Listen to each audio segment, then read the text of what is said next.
الرحمن الرحيم يا أيها الذين آمنوا كتب عليكم الصيام كما كتب على الذين من قبلكم لعلكم تتقون.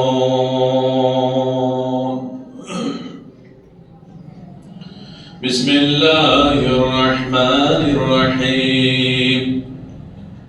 عن أبي هريرة رضي الله تعالى عنه قال قال رسول الله صلى الله عليه وسلم: من صام رمضان إيمانا واحتسابا غفر له ما تقدم من ذنبه ومن قام رمضان إيمانا واحتسابا غفر له ما تقدم من ذنبه ومن قام ليلة القدر ومن قام ليلة القدر إيمانا واحتسابا غفر له ما تقدم من ذنبه. بارك الله لكم في القرآن العظيم ونفعني وإياكم بالآيات والذكر الحكيم فإنه تعالى جواد كريم مالك ورؤوف رحيم.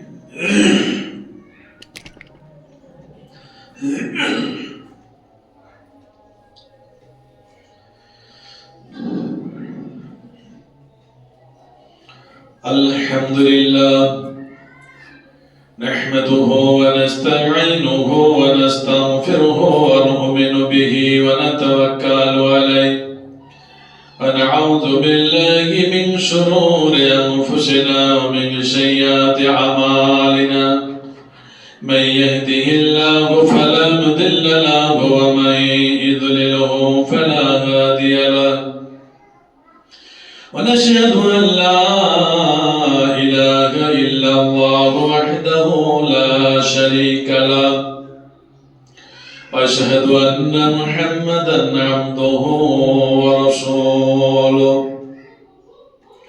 الذي أرسله بالحق بشيرا ونذيرا وداعيا إلى الله بإذنه وسراجا منيرا.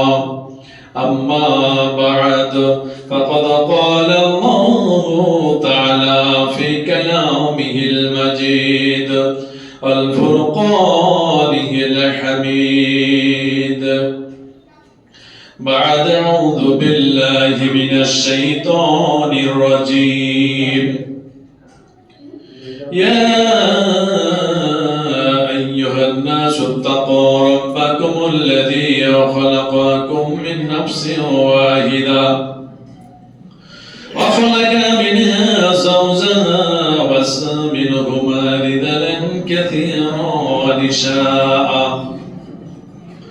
واتقوا الله الذي تساءلون به والأرحام إن الله كان عليكم رقيبا. يا أيها الذين آمنوا اتقوا الله حق تقاته ولا تموتن إلا وأنتم مسلمون. يصلح لكم أعمالكم يغفر لكم ذنوبكم ومن يطع الله ورسوله فقد فاز فوزا عظيما. أعوذ بالله من الشيطان الرجيم.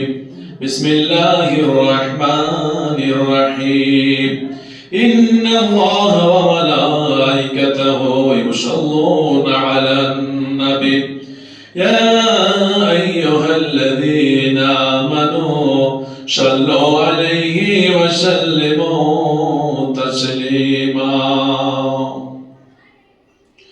اللهم صل على محمد وعلى آل محمد كما صليت على إبراهيم وعلى آل إبراهيم إنك حميد مجيد اللهم بارك على محمد وعلى آل محمد كما باركت على إبراهيم وعلى آل إبراهيم إنك حميد مجيد লাঠিটা কোথায় আছে?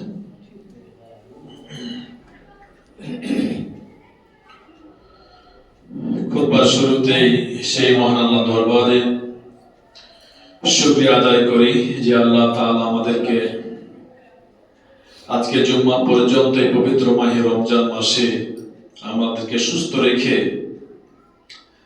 আল্লাহর কালাম থেকে তো কথা বলার এবং শোনার সুযোগ করে দিলেন। সেই মহান আল্লাহ দরবারে আমরা শুকরিয়া আদায় করি, আলহামদুলিল্লাহ। শতকৃত দুরূদ এবং সালাম বর্ষিত হোক সে রাসূলের উপরে, যিনার আদর্শ মেনে নিতে পারলে আমাদের ইহকাল এবং পরকাল সফল। সে রাসূলের উপরে আমাদের সংক্ষিপ্ত দোয়া এবং দুরূদ আমরা সবাই বলি আল্লাহুম্মা আমিন, আল্লাহুম্মা সাল্লি আলাইহি, আল্লাহুম্মা বারিক আলাইহি। এই পবিত্র মাহে রমজান, আজকে জুম্মার দিন, আমরা সবাই সিয়াম রেখে এসেছি। সিয়াম অবস্থায় আল্লাহ দরবারে বেশি দোয়া কবুল হয়। আসলে দোয়া কবুল সবসময় হয়, তবে কম এবং বেশি নিশ্চয়তার ব্যাপারে। তো আজকে আমরা এসেছি আপনার আযানের পর থেকে তাকবীরে তাহরিমা পর্যন্ত যদি আমরা কোনো কিছু আল্লাহর কাছে চাই, এটা দোয়া কবুল হয়ে যায়। এই জন্য আমাদের উচিত যখন আমরা বাড়ি থেকে বের হব তখন আমাদের মাথায় একটা সূচি করতে হবে যে তাকবীরে তাহরিমার আগ পর্যন্ত যে 10 মিনিট বা 15 মিনিট সময় পাবো আল্লাহর কাছে কি কি চাইবো, এটা করে নেওয়া উচিত।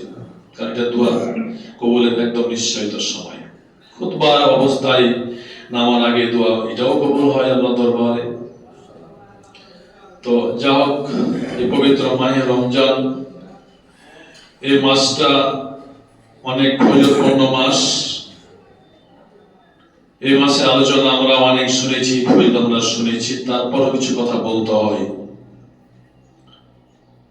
তো এই যে আল্লাহ রমজান মাস দিয়েছেন আমাদের জীবনের গুনাহ মাফের জন্য, এখানে আল্লাহ রাসূল আবু হুরায়রা বর্ণনা করছেন যে আল্লাহ রাসূল তিনটা কথা বলেছেন।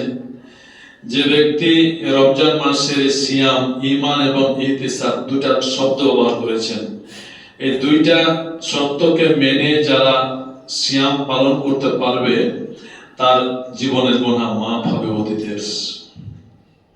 2 নম্বরে কথা বলা হয়েছে তারাবির কথা। যে ব্যক্তি ঈমান এবং ইহতিসাব দুইটা শর্তকে পালন করে যারা তারাবির নামাজ 30টা আদায় করবে তার জীবনের গুনাহ মাফ হবে। 3 নম্বর যেটা কথা বলেছে যে ঈমান এবং ইহতিসাবের সাথে যদি কেউ লাইলাতুল কদর, যার সাথে যদি ইতিকাফ একটা মূল্যবান ইবাদত, যদিও নফল সুন্নাত, এটি খুব মূল্যবান ইবাদত, কিন্তু আমরা আজকে এখান থেকে সরে এসেছি। আজকে এই মূল্যবান ইবাদতটা আপনার দিন দিন ভিন্ন হয়ে যাচ্ছে। উচিত এই যে আপনার যে দুইটা শর্ত, ঈমান মানে আল্লাহর প্রতি পূর্ণ বিশ্বাস। রাসূল যে কথাগুলি বলছেন, আল্লাহ যে কথাগুলি বলছেন সত্য, এটা পালন করলে আমরা অবশ্যই সফল হব। এর বিশ্বাসের নাম হচ্ছে ঈমান। আর ইহতিসাব শব্দের অর্থ হচ্ছে, একটু বিস্তারিত না সংক্ষিপ্ত বলছি, যে ছিদ্র বন্ধ করে কোনো কাজ শুরু করা। একটা পাত্রে পানি রাখবো, যদি ফুটা থাকে, যদি পানি রাখি পানি থাকবে না। যদি একটা নাই আমরা যে গরুকে খাদ্য দিই, পানি দিই, ফুটা থাকলে পানি থাকবে না, তাহলে সিমেন্ট দিয়ে সেটাকে বন্ধ করতে হবে। তো ইহতিসাব হচ্ছে ঠিক ওই জিনিস, ফুটা ছিদ্র বন্ধ করে আমাদের কাজটা করতে হবে। আমরা যদি এই রমজান মাসে যদি আল্লাহর কাছে আমাদের জীবনের সমস্ত গুনাহ যদি মাফ করিয়ে নিতে চাই, তাহলে দুইটা শর্ত, যে আল্লাহর কাছে যদি আমি খালেস নিয়তে ফিরে আসতে পারি, সেই অবৈধ কাজ পাপ থেকে তওবা করতে পারি, তাহলে নিশ্চিত আমাদের পূর্বের গুনাহ মাফ হবে। এটা বিশ্বাস করাটার নামই হচ্ছে ঈমান। আর ইহতিসাব হচ্ছে যেমন আপনি একটা নাইনকে ছিদ্র বন্ধ করলেন সিমেন্ট দিয়ে, বা একটা স্টিলের পাত্রকে বন্ধ করলেন রান দিয়ে, বা আরো ইত্যাদি ইত্যাদি। এরকম যেমন আমাদের যে কোনো আপনার হোন্ডা বলেন আর সাইকেল বলেন, তার লিক সারাইতে হলে সলিউশন দিয়ে ক্ষুদ্র বন্ধ করতে হয়, না হলে আমাদের বাতাস হোন্ডায় বা সাইকেলে থাকবে না। আমাদের নাইনকে সিমেন্ট দিয়ে বন্ধ না করলে পানি থাকবে না। আমাদের আদার্স যে সমস্ত আসবাবপত্র রয়েছে ছিদ্র থাকলে বন্ধ না করলে থাকবে না। তো অনুরূপ ভাবে যদি আমরা ছিদ্র রেখে আমরা যদি ইবাদত করি, তাহলে ইবাদতগুলি আমাদের কোনো কাজে আসবে না। এখন আমরা রমজান মাস পেয়েছি, আমাদের রমজান মাসের চাঁদ উঠেছে, তার সাথে সাথে যদি আমরা তওবা করতে পারি, আল্লাহ এই যে আমি ইহতিসাব করে নিলাম, আমি আমার পাপের ছিদ্রটাকে বন্ধ করে দিলাম, আমি তওবা করে নিয়ে রমজান মাস ধরলাম, আল্লাহ আমি জীবনে বিড়ি খেতাম আর মদ পর্যন্ত খাবে না, আমি তওবা করে নিলাম, আমি এর আগে নামাজ 5 ওয়াক্ত পড়িনি, আমি আজকে তওবা করে নিলাম, এরপর থেকে মদ পর্যন্ত আর 5 ওয়াক্ত নামাজ ছাড়বো না, এরকম তওবা করে নিলাম। বা আমি আজ আরো কিছু মিথ্যা কথা বা আরো যা সুদ আছে, এই সমস্ত যে যার চরিত্র খাসলত আছে, সেই খাসলত থেকে তওবা করে ফিরে এসে মদ পর্যন্ত তওবা করে নিতে পারেন, সঠিক রাস্তা ধরতে পারেন, তাহলে যেতে হবে ওইতে গুনাহ মাফ। এই নাম হচ্ছে ইহতিসাব। আবু হুরায়রা রাদিয়াল্লাহু তাআলা বলা করছেন যে আল্লাহ রাসূল তিনটা কথা বললেন, একটা হচ্ছে সিয়াম, 2 নম্বরে তারাবি, 3 নম্বর হচ্ছে আপনার লাইলাতুল কদর বা ইতিকাফ। এই তিনটা জিনিস যদি মানুষ ইমানের সহিত আল্লাহর প্রতি ভরসা করে আর তওবার সহিত পালন করতে পারে, জেনে নিতে হবে ওই ব্যক্তিকে তার পূর্বের গুনাহ মাফ হয়ে যাবে। এখন আসি আমার বড় বিষয় হচ্ছে আজকে টার্গেট তাদের বিষয়ে কিছু আলোচনা করা, তাদের ধৈর্য সম্পর্কে আলোচনা করা। তার একটু কথা বলি। দেখেন, এই ফেরেশতা দিয়ে সব ইবাদত বন্দেগী আল্লাহ লিখাবে। যেমন নামাজ উত্তম ইবাদত, তো এটাও ফেরেশতা দিয়ে লেখাবে। একটা হাদিসে আছে, আল্লাহ রাসূল বলেছেন যে তোমরা মসজিদে কেউ কাঁচা পেঁয়াজ খেয়ে আসিও না, কারণ এটার মুখে দুর্গন্ধ আসবে, তোমাদের আশেপাশে তো ফেরেশতা আছে। হ্যাঁ, তো বোঝা যাচ্ছে যে এই ইবাদতটাও ফেরেশতার মাধ্যমে সংরক্ষণ করা হয়। খালি একটি মাত্র ইবাদত, সেটা হচ্ছে সিয়াম। এই সিয়াম স্বয়ং আল্লাহ নিজেই এর পুরস্কার তুলে দিলেন। যতগুলো ইবাদত, নামাজের সিয়াম তুমি ফেরেশতারা রাখো, দানের সব ফেরেশতারা লিখো, যতগুলো ইবাদত বন্দেগী রয়েছে, হজের সব ফেরেশতারা তোমরা লিখো, কিন্তু আমার জন্য রেখে দাও সিয়ামের সওয়াবটা। এই সওয়াবের পুরস্কার আমি নিজে হাতে দেব। কেন দিব? এই বান্দারা একমাত্র সাওমুলি ওয়া নাজিজু বিহি, আর আমার জন্যই শুধু সিয়াম রাখে, এরা আমার জন্যই যেহেতু সিয়াম রাখছে, ওয়া নাজিজু বিহি, এর পুরস্কার আমি নিজে হাতে তাদের সাথে তুলে দেব। তাদের কাছে আমি নিজেই তুলে দেব যারা সিয়াম রাখবে। তাহলে সিয়ামের মূল্যটা কত? সিয়ামের মূল্য কত? সমস্ত ইবাদতের ভিতরে তার মূল্য এত কেন? এত দাম হলো কেন? এই জায়গাতে এত প্রাধান্য দিল কেন? দেখেন, হজের মধ্যে একটু মানুষের রিয়া ঢুকে যেতে পারে যে আমি হজ করে আসবো, আমার সম্মান বাড়বে, মানুষের ছেড়ে দিবে, চেয়ারে বসতে দিবে যে হাই সাহেব। আমার ছেলেমেয়েকে হাই সাহেবের ছেলে বলবে, আমার ছেলে মেয়েরও মান-ইজ্জত বাড়বে, আমার পোতা-পতিনের বিয়েতে গেলেও সম্মান বাড়বে যে হাজি সাহেবের পোতা-পতি। ভিতরে একটা রিয়া ঢুকে যায়, অহংকার ঢুকে যায়, নামাজের ভিতরে অহংকার ঢুকে যায়, রিয়া ঢুকে যায়। কেউ আসছে দেখানোর জন্য নয়টা করে নিল, দানের ভিতরে রিয়া ঢুকতে পারে, যে মানুষ বলবে যে কত ভালো লোক দান করলো, মানে হাব্বা একটু হুজুর একটা আমার নাম ব্যবস্থা করে দেন, এর মধ্যে ঢুকে যেতে পারে। শিক্ষার মধ্যেও ঢুকে যেতে পারে, আলেমের ভিতরে ঢুকে যেতে পারে যে আমি একজন বড় আলেম, অহংকার ঢুকে যেতে পারে। কিন্তু সিয়ামের ভিতরে কোনো রিয়া ঢুকবে না। পৃথিবীর বুকে যারা রাস্তায় খ্যাপা হেঁটে বেড়াচ্ছে, সে খ্যাপাটাও এই কাজটা করবে না যে আমি মানুষকে দেখানোর জন্য, আমি মানুষকে খুশি করার জন্য আমি শুভে সাদেক থেকে সূর্যাস্ত পর্যন্ত না খেয়ে থাকবো। কেউ থাকবে না। যদি অভিনয় করে, না হলে গোপনে ভাবে পানি খেয়ে নিবে, এই ঘরে খিল না গিয়ে খেয়ে নিবে। তাহলে সবার মধ্যে রিয়া ঢুকে যেতে পারে, লোক দেখানি জিনিস ঢুকে যেতে পারে, কিন্তু সিয়ামের মধ্যে ঢুকতে পারবে না। কেউ এই কাজটা করবে না যে আমি শুধু আজকে মানুষকে দেখানোর জন্য, পুরুষরা আসবে দেখানোর জন্য আমি আজকে সিয়ামটা রাখবো, এই কাজটা না খেয়ে থাকবে, কেউ করবে না। তাহলে যতজন সিয়াম রাখে সবাই একমাত্র আর সমূলি আলো আমার জন্য রাখে, ও আনা আজিজুবি, এই জন্য এই পুরস্কারটা আমি দেব। আর একটা কাজ হয় এখানে, কিয়ামতের ময়দানে আল্লাহ স্বয়ং ওই সিয়ামকারীদের সাথে দেখা করবেন। যারা সিয়াম রাখবেন আল্লাহ স্বয়ং তাদের সাথে দেখা করবেন এবং পুরস্কারটা তুলে দেবেন। প্রশ্নই জান্নাত, জান্নাতি মানুষেরা জান্নাতে যাবে, সবকিছু পেয়ে যাবে, পাইনি এমন কথা বলার তার সুযোগ থাকবে না।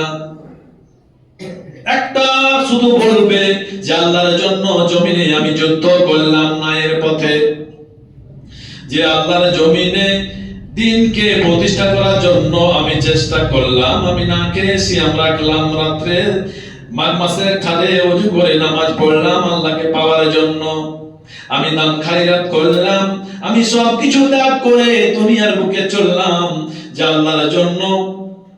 সে আল্লাহকে দেখতে না পারলে আমরা সন্তুষ্ট হতে পারছি না। আল্লাহকে না দেখলে মানুষ খুশি হতে পারবে না।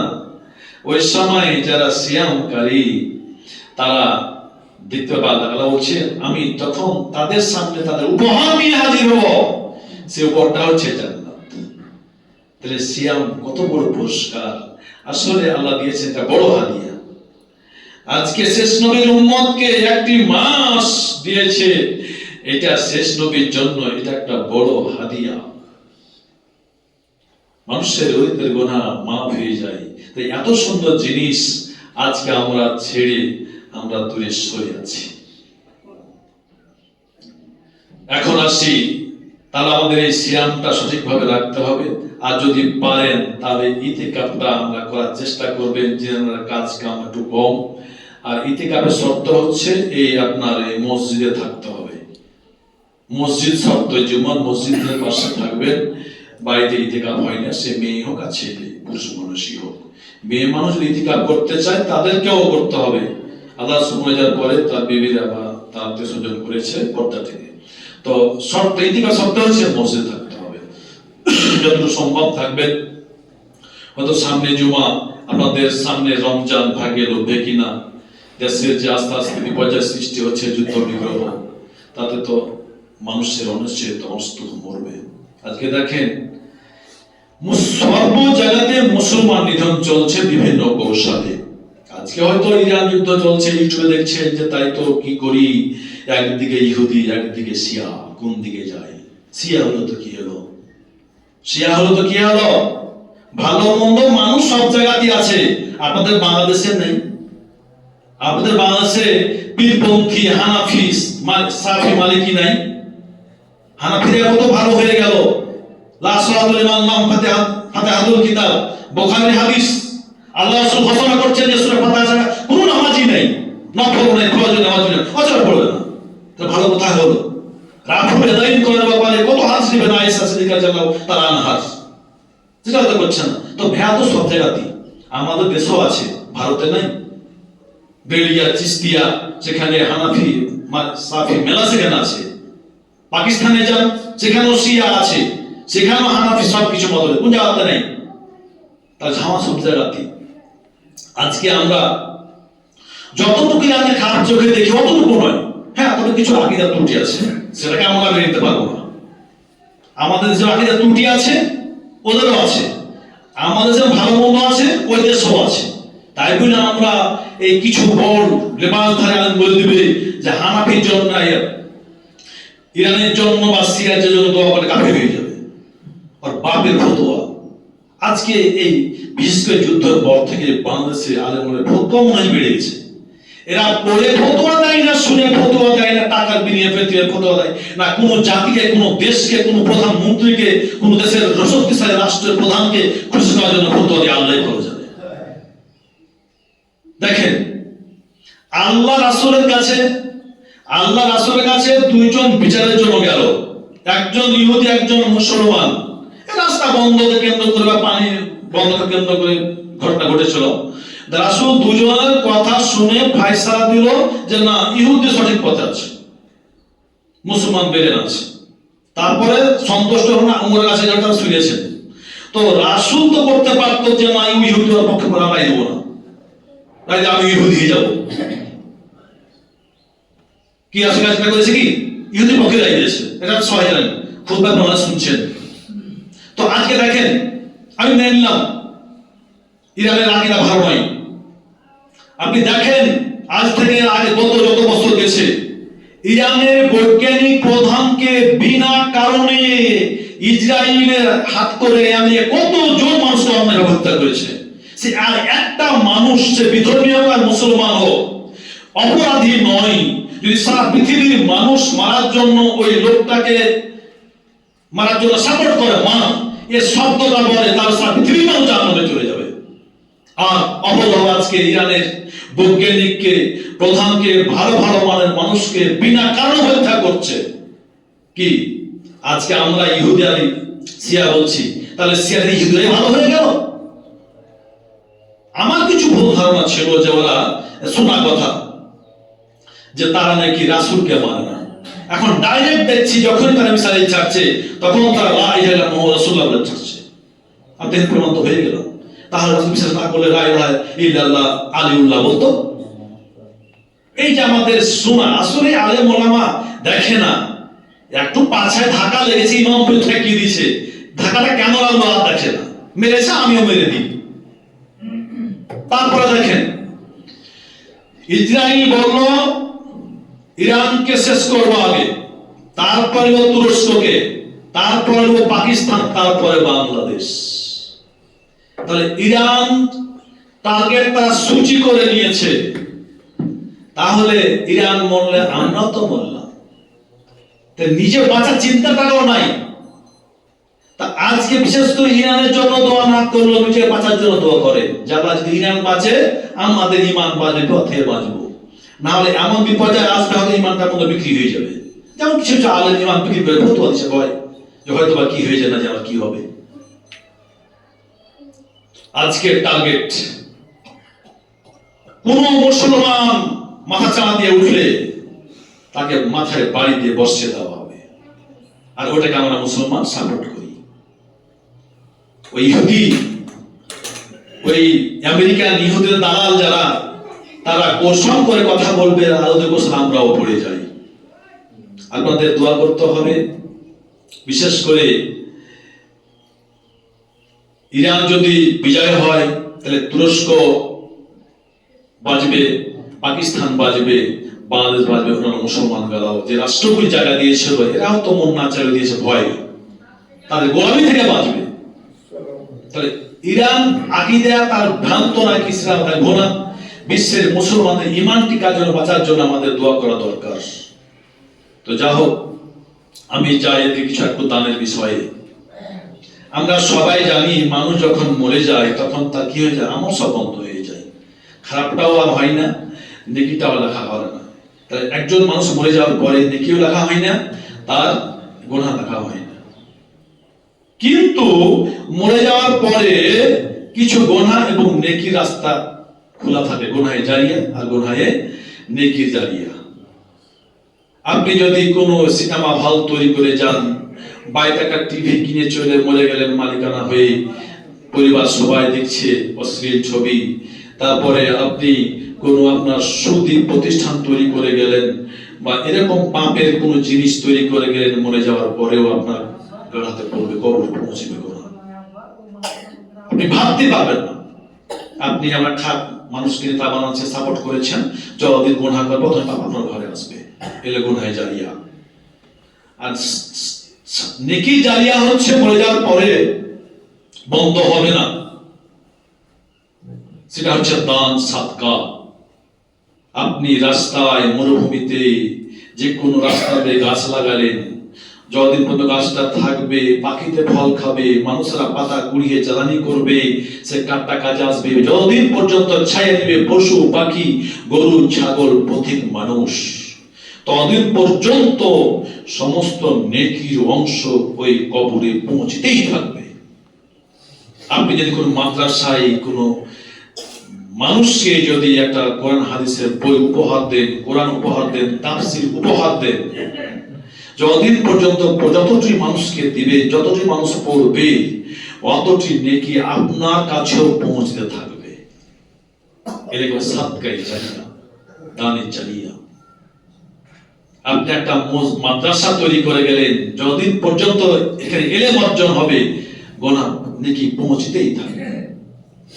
একটা আল্লাহর বাড়ি তৈরি করলেন, আল্লাহর ঘর, যত মানুষ সময় পড়ে নেকি অর্জন করবে, আল্লাহ খুশি অর্জন করবে, আপনার একটা অংশ আপনার কাছে পৌঁছতেই থাকবে।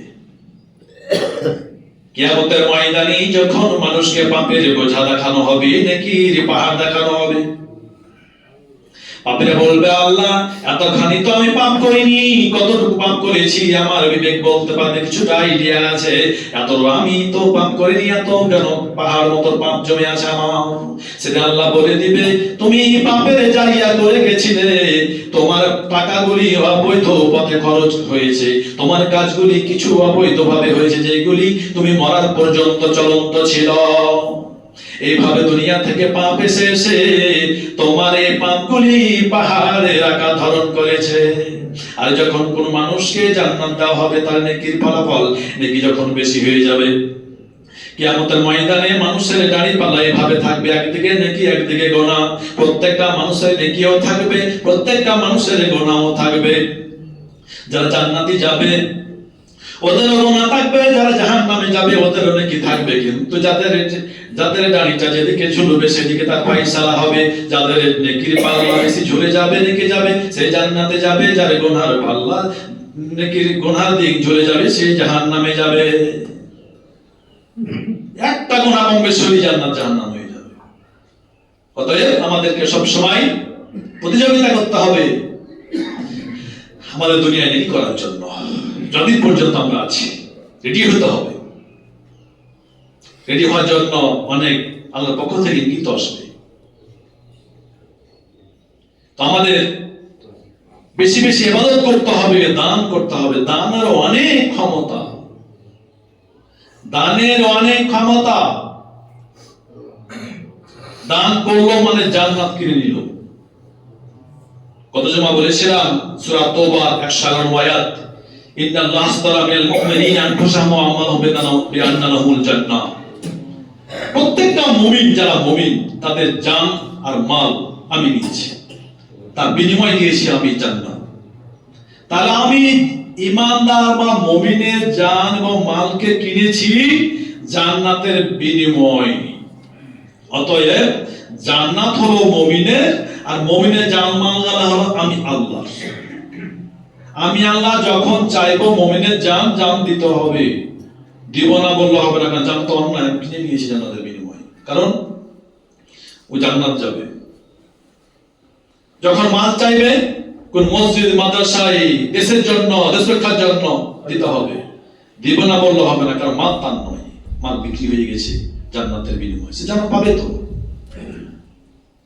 আর সাদকাতুল বুরহান, দান হচ্ছে দলিল, যে দান করবে সাথে সাথে আল্লাহ ফেরেশতা মোহর দিয়ে তার জন্য দলিল লিখে দেওয়া হয়, কি জান্নাতের এই দাও, তুমি জান্নাত দলিল দাও, এই দলিল নিয়ে হাজির হবে, দলিল দেখাবে, সাথে সাথে জান্নাত আল্লাহ পৌঁছাই দিবে। তাহলে আমার দান করানো দরকার, দান করানো দরকার। এই যে মসজিদ আপনারা দান করবেন, মরে যাবেন, চলে যাবেন, যতদিন পর্যন্ত মসজিদে চলবে তার অংশ আপনার কাছে পৌঁছে থাকবে। বাকি সব মাল পড়ে থাকবে, আপনার ওয়ারিসরা ভাগ করে নিবে, দ্বন্দ্ব ফিতনাও লাগাতে পারে। যেটি চলে গেছে আপনার, এটির ভাগীদার হওয়ার কেউ অধিকার রাখে না। সব পণ্যটা আপনাকে বুঝে দেওয়া হবে, আপনার মালগুলিকে জমা করে রাখা হবে না, সেখানেও আপনার মালকে খাটানো হবে, সেই একটাকে আপনার কোটি কোটি টাকার পুরস্কার দেখিয়ে দেওয়া হবে। তাহলে দান কত বড় জিনিস। সাহাবারা দানের জন্য, দানের কথা শুনলে আর স্থির থাকতে পারতেন না। যখন রাসূল বলতেন যে তোমরা কিছু দান করো আল্লাহর রাস্তায়, তখন যে সমস্ত মানুষের একদম গরিব, দান করার মতো টাকা নাই, তারা সকালবেলা চলে যেত ধরলেন শিখবন বাজার, সেখানে গিয়ে তারা কামলাগিরি করে, তারা মোটাগিরি করে সেখান থেকে টাকা ইনকাম করে এসে বলতেন, ইয়া রাসূলুল্লাহ, আজকে আমি এই মোটাগিরি করে কামলা খেতে তোমার দরবারে এই টাকাটা দিয়ে দিলাম, এই টাকাটা নিয়ে নাও, এর বেশি দিতে পারবো না, কারণ আমি গরিব মানুষ, আজকে খেটে মানুষের দরবারে খেটে যে টাকাটা পেয়েছি, সেই টাকাটাই তোমার হাতে, আপনার হাতে তুলে দিলাম। তাহলে সাহাবারা দানের কথা শুনলে সুযোগ পেয়ে গেছে, আর ছাড়া যাবে না, মেহনত করে হলেও কিছু টাকা রাসূলের হাতে দিই। আবার একজন সাহাবীর কথা এসেছে, যে সাহাবীটার সামান্য সম্পদ ছিল, সংসারে খাটতে হতো, এই সংসারে খেটে সংসার সম্পূর্ণ চলতো না, মানুষের দ্বারে দ্বারে খাটতে হতো। একজন ব্যক্তি বলছে, ভাই আজকে আমার এই খেজুর বাগানটা আছে, মোটামুটি 100 থেকে 98টা খেজুর গাছ আছে, এই গাছটি এখন পানির খুব দরকার, তো এই গাছটিতে পানি দিলে তুমি কত টাকা নিবে বলো? ঠিক বলছে, কত টাকা নেবে বলো? বলছে এত টাকা। ঠিক আছে, তুমি দিও, কাল পরশু মধ্যে সুযোগ পেলে দিয়ে দিও। ও তখন বেচারা করেছে কি, রাত 8টা-9টার পরে ইশার নামাজ পড়ার পরে গাছের তো পানি দিতে লেগেছে। ওই ব্যক্তি রাত্রিবেলা খেজুর গাছে, খেজুর আছে, মাঝে মাঝে একটু দেখতে যায়, ডিউটি করে, কেউ কিছু করছে নাকি, দেখছে 12টার দিকে পানি দিচ্ছে। বলছে, কি ব্যাপার ভাই, তুমি রাত্রিবেলা কাজ করছো, পানি দিচ্ছ, কি ব্যাপার, এত কষ্ট করছো? কি করবো ভাই বলেন, আমি যদি আমার পরিবারে খাটি তাহলে আমি টাকা পাবো না, এখন আল্লাহ রাসূল টাকা চাইলে কিভাবে দেব? এখন ধরেন আজকে 12টা হয়ে গেছে, ফজরের নামাজ পড়ার পরে সালাম ফেরার পরে বলবেন যে তোমরা টাকা দাও, দেশে বাইতুল মালের টাকার অভাব হয়ে গেছে, দেশের হাতকে শক্তিশালী করো, তো আমি কি করবো? নির্ভয় হয়ে যাবে, মন চাইবে কিন্তু পারবো না। এই জন্য আপনার সাথে যে কন্ট্যাক্ট হয়েছে, যে খেজুর গাছে পানি দিলে আমি এত টাকা দিব, তাই দিনে না এসে রাত্রিবেলা দিচ্ছে, এই জন্যই যে দিনের বেলা আমার পরিবারে, আমার সংসারে খাটতে হবে, আমার সংসারে খেটে তো আমি টাকা পাবো না, রাত্রিবেলা কাজটা করে নিলাম, আপনার কাছে কাজ শেষ হয়ে যাওয়ার পরে টাকাটা আমি নিয়ে আমি ফজরের নামাজ পড়তে যাব। আল্লাহ রাসূল যখন দান চাইবে, তখন আল্লাহ রাসূলের হাতে দানটা দিয়ে বলবো, ইয়া রাসূলুল্লাহ, এই দানটা নিয়ে আমার জন্য একটু বরকতে দোয়া করে দেন। সাহাবারা দানের কথা শুনলে চলে যেত মানুষের দরবারে, বাজারে কুলিগিরি করতে, চলে যেত রাত্রিবেলা কাজটা করতো দিনের পেট বাঁচানোর জন্য। আর আজকে মুসলমান দানের কথা শুনলে আমার পিছন থেকে দৌড়তি, রাসূলের জামানায় একটা লোক পিছন থেকে পলায়ন করতো না, সাথে সাথে মানুষ লাফিয়ে তুললেন, এভাবে আল্লাহ রাসূলকে সাহায্য করত। তাবুকের যুদ্ধে দেখেন যেভাবে আমেরিকা কিছু দেশের উপরে, আপনার এই ইরাকে বলেন আর বর্তমান ইরানে, এই যে যুদ্ধগুলা বাধ্য করে চাপিয়ে দিয়েছে। যতগুলা ইরানের সাথে আপনার বসলো মিটিং এ, প্রত্যেকটা মেনে নিয়েছে ইরান, কিন্তু একের পর এক অজুহাত খুঁজতে আছে। যেই দিন আপনার বেশ একটা বিল্ডিং মোটামুটি 150 মতন নাবালিকা মেয়ে মহিলা স্কুল আঘাত করে মারে, আর যখন আপনার ইরানের প্রধানকে মারে, তার পরিবার সহ তার আনসঙ্গার কিছু বুদ্ধিজীবীকে, সেদ্ধ মিটিং চলছে, যুদ্ধ অবস্থা নয়, কাপুরুষের আগে মেরে দিয়েছে, এক নিজে কাজটা করে ফেলেছে। কত বড় বেঈমান! আপনি কি করবেন? না করে উপায় কি? কত সহ্য করবেন? আল্লাহ রাসূল বলছেন, ফজরের নামাজ পড়ে ও সাহাবীরা শুনে নাও, তাবুকের যুদ্ধ সামনে চলেছে, অবশ্যম্ভাবী সামনে যুদ্ধ হবে। কাফেররা আমাদের উপরে যুদ্ধ চাপিয়ে দিয়েছে, তারা আমাদের উপরে আক্রমণ করার জন্য রেডি হয়ে গেছে। তারা আমাদের উপরে আক্রমণ করবে, আক্রমণ করলে আমাদের শিশু, আমাদের বাড়ির মহিলাদের প্রতি অত্যাচার নির্যাতন চালাবে। অতএব তাদের বিরুদ্ধে প্রতিরোধ গড়ে তুলতে হবে। এখন যদি প্রতিরোধ গড়ে তুলতে যাও, অস্ত্রের দরকার আছে, টাকা দরকার আছে, কিন্তু বাইতুল মালে কোনো টাকা নাই। অতএব যার যা আছে তোমরা টাকা দিয়ে সাহায্য করো। দেশের শক্তিকে, দেশের হাতকে সাহায্য করে শক্তিশালী করো। রাসূল কথা বললেন। চতুর্দিক থেকে সাহায্য আসতে লাগলো, যা যা আছে সাহায্য শুরু হয়ে গেল। তো আল্লাহ বললেন যে ইন্নাল্লাহ তারা মিনাল মুমিনিনা আনফুসাহুম ওয়া আমওয়ালাহুম বিআন্না লাহুমুল জান্নাহ। আমি মুমিনদের জান মালকে কিনেছি জান্নাতের বিনিময়। তোমাদেরকে বুঝে নিতে হবে যে আমি আল্লাহ তোমাদের জান কখন চাচ্ছি। ইমানদার, তোমাকে বুঝে নিতে হবে আমি তোমার মাল চাচ্ছি। আজকে দেখেন, আমাদের দু চারটা ছেলে থাকলে, বড় হয়ে গেলে বিয়ে শাদী দিতে হবে, তারা একটু আপনাদের কয়েকটা বাড়ি ঘর তৈরি করা দরকার, একটু জমিটা বৃদ্ধি করা দরকার। আমার চিন্তা লেগে যায়, যেভাবে হোক এখানে না হলে একটা কি করে আগের ব্যবস্থা করি, একটা ছেলে আমার আনবে। আমরা এই ভবিষ্যৎ চিন্তা ভাবনা করি, কিন্তু এটা তো একটা পরিবার। যত মানুষ, জিন, গরু বাছুর, যা কিছু মাখলুক আছে, সব মিলিয়ে হচ্ছে আল্লাহর পরিবার। তো এই যে আল্লাহর বাড়ি, এই যে আল্লাহর ঘর, দিন দিন কিন্তু মানুষ বৃদ্ধি হচ্ছে।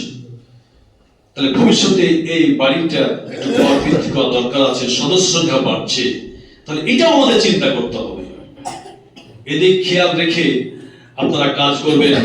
একটা বিরাট সুযোগ এই মাস, বিরাট সুযোগ এই মাস। শাওয়ালের চাঁদ উঠে গেলে সুযোগ হারিয়ে যাবে, আর সামনে এক বছর ছাড়া আর সুযোগ নাই। আর সামনে যে আরেক বছর বেঁচে থাকবো, এই গ্যারান্টি কে দিচ্ছে? আমাদের হায়াতের কোনো গ্যারান্টি নাই, ছোট বড় কোনো গ্যারান্টি নাই। অতএব এবার এই শাওয়ালের চাঁদ উঠার আগ পর্যন্ত আপনারা যতটুকু পারেন, যদি রাসূলের সাহাবারা পরের দরবারে কামলা খেটে টাকা এনে রাসূলের হাতে তুলে দিয়ে আল্লাহ এবং আল্লাহ রাসূলকে খুশি করতে পারে, আপনাদেরকে বুঝতে পারছি মানুষের দরবারে খাটতে যেতে হবে না। যতটুকু পারবেন আপনারা এই আল্লাহর ঘরে সাহায্য করার চেষ্টা করবেন। আপনারা আজকে তো পারেন, কতজমা বলেছিলাম যে আপনারা এই আল্লাহর ঘরে সাহায্য করেন এই পবিত্র মাহে রমজানে। কারণ এই সুযোগ ছাড়বেন কেন? 1 টাকা দিয়ে 70 টাকা পাওয়া যায়, তাকে ছাড়া যাবে? যদি সামান্য আমরা যদি কোনো ব্যাংকে যদি ডবল আমরা লাভ পাই, সবাই ওখানে ভিড় যাবে। তো এখানে ডবল ৭৪ ডবল, তো এসব ছাড়বেন কেন? এখন হয়তো মানুষ কিছু শয়তান ভিতরে অসসা দিচ্ছে যে দিলে হয়তো কমে যাবে, যখন দিলে হয়তো কমে যাবে। আল্লাহ মাকসির মা আল্লাহ ওয়া তুল উমরাহ ওয়া বারিক লাহু রাজাকতা।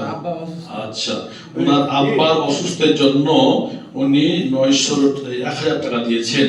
সাদিকুল ভাই, আল্লাহ ওনার আব্বাকে সুস্থ রাখা। আমরা সবাই বললি আজিহিবিল বাসা রব্বান নাস ওয়াশফি আনতা শাফি লা শিফা ইল্লা শিফা।